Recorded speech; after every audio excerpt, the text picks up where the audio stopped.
Hi fellow reefers, I'm Eddie of Eddie's Reef Aquarium. Today's video is my 3rd year anniversary on this little EHAM Aquastyle 9-gallon Nano. I'm going to show you the configuration of the corals, what has happened so far. There's corals that I have lost, there's corals that I've had to move around, and there's corals that have grown in different ways, shapes, or forms. So I thought I'd bring this video up and I hope you enjoy it. So let's dig into it. Hold on 1 second. Okay, and here we are at the tank. This is a side angle of the tank. And then I'll go closer to the tank and I'll show you the different corals. So this is just a view on the side. As you notice, the candy canes, humongously way out there. Man, they look like a bouquet of flowers. But well, let's get closer to the tank and then I'll explain what's been going on. Hold on 1 second. Okay, now here we have a front view of the tank. And now I'm going to start on the front and tell you what's been happening with some corals that I've lost and the others that I still have.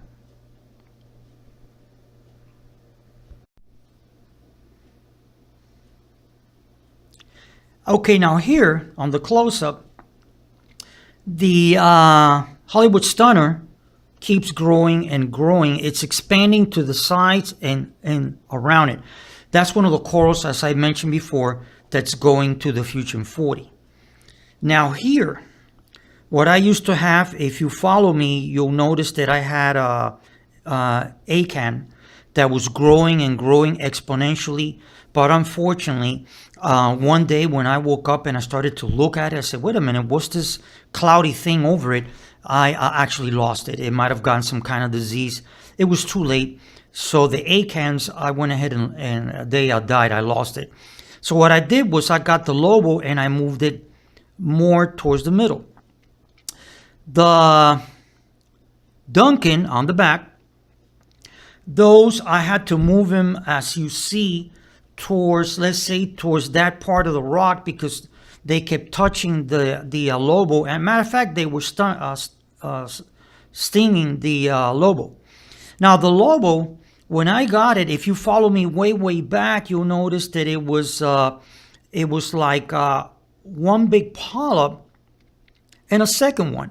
Well, what happened here is it actually closed, and you have one polyp here, this big one, and then shortly I'm going to show you what happened to the other side where it actually closed. Then you have another polyp. And here, of course, you have the conch snail. It's walking around eating the algae.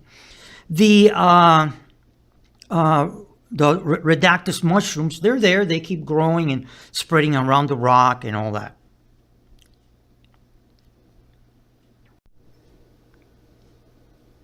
Okay, now the lobo, that's what I was talking about. This part of the lobo, it closed and it separated another polyp. So you have 3 polyps when it comes to the lobo.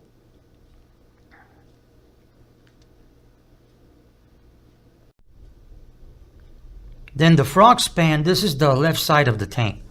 The frog span, as you've noticed, I mean, it's got like 11 heads. It's humongous. Let me zoom in a little bit so you can see it. There you go. This section here, it's grown like towards the glass, and it's got no place to go, to be honest with you.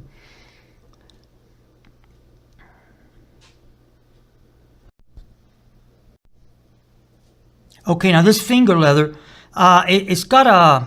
it has a couple of branches. This one is retracted because it's going, through the face where they shed. So now it's retracted, and once it, that skin that comes out, once it sheds, then it opens up, and that's a sign that, every time they do that, it actually grows bigger. So I thought I show that also to you guys. And then here, of course, the leather coral. It's grown tremendously. Sometimes in reference to the water current, it actually, they both touch. The frog span and the leather will actually touch, but nothing happens. Let me get a close-up shot of the leather. There you go. That's how it's doing. It's very healthy. As you see, all the polyps are out there, opened up. Let me take it to the side so I don't have to be pausing and pausing constantly. Okay. And then here, as I mentioned before, this leather actually attached to the glass. So that's what you're seeing there. This area here, it's actually attached to the glass. And then going up, there we have the beautiful trumpets. Let me get a better shot of it. These guys keep growing and growing and growing. What they've actually done is, on this section, before I go on, sometimes the leather will actually elongate, but not as much as now. So it'll be more closer to the candy canes and to the trumpets. And to be honest with you, they don't do anything. Neither stings each or the other. When I got this coral, this was just a little frag. I think it was 2 or 3 little polyps, and now it's humongous. Matter of fact, let me show you what I'm talking about. If you look at it right there, let me get a closer shot. There you go. Okay, if you see there, if you see that, okay, before it was just like, when it already had grown a lot, it was only like up to here, but all this keeps growing towards, it's like teardropping. It keeps growing down and down and down. Now back there, let me see if I can get you a closer shot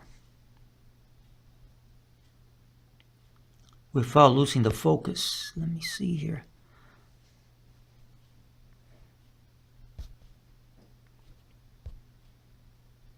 Okay, back here, the bird nest that I have there, this little bird nest, I had it on the wall. I glued it and all that, but it kept falling, so I just dropped it on top of this other neon bird nest, and it just stayed there. Now it's growing up. Now the Monty Red cap, this piece was also here on the wall, and this sucker has grown tremendously.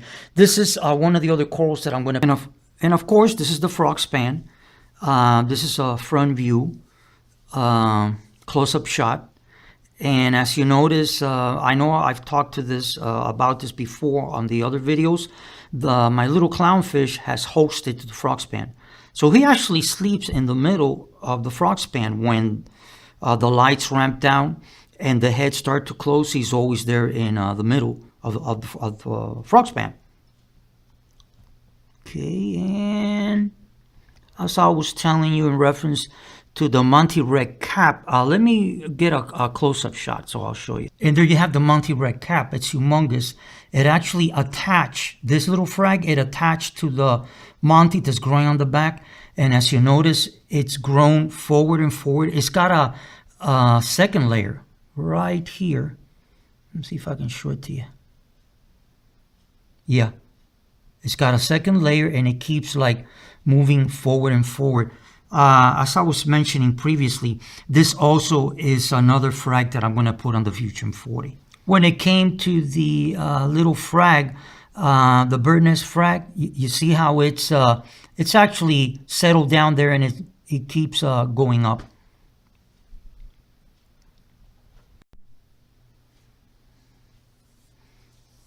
And here's the other side view of the tank.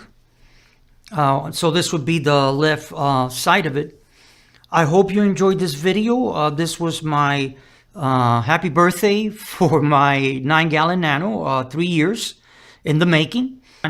The tank is very stable due to the fact of what they call that it's aged.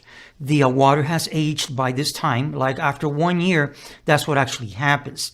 And the biological effect of this tank is fantastic. When it comes to maintenance, I just do a partial water change, like a 10%, either weekly or bi-weekly, in reference to what I see on the surface.